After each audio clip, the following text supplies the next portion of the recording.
Welcome to our channel. Today we how to start understanding Croatian with Memrise step by step clearly. Begin by downloading the Memrise app from your device's app store. Once the app is installed, open it and create an account if you don't have one. Select the option to start learning a new language. Browse through the list and choose Croatian as your target language. Next, you will see various courses available for Croatian. Choose a course that matches your learning goals and interests. After selecting your course, familiarize yourself with the layout of the app. Explore the different sections, such as vocabulary, phrases, and grammar. Begin with the first lesson, focusing on the introductory words and phrases. Practice pronunciation by listening to the audio provided with each word. Repeat the words out loud to improve your speaking skills. Take the time to review the flashcards for better retention of vocabulary. Utilize the spaced repetition feature to reinforce what you've learned.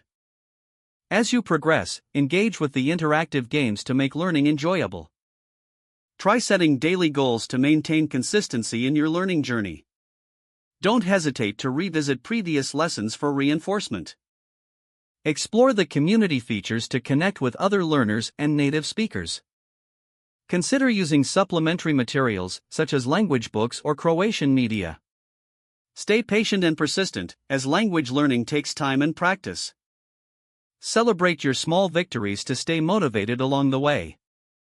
If the page does not load, refresh the browser or try again in a private or incognito window.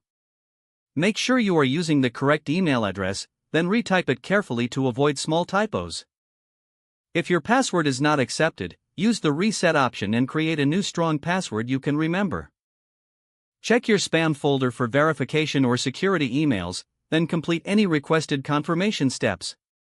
Enable two-factor authentication if available to improve account security and reduce unauthorized access risk. After signing in, review your profile details so your contact information and settings are accurate and current. If you see an error message, note it down and try again after restarting your device and internet connection. Log out when you finish, especially on shared devices, to keep your account and payment information secure. Don't forget to like this video and subscribe to our channel for more step-by-step tech guides.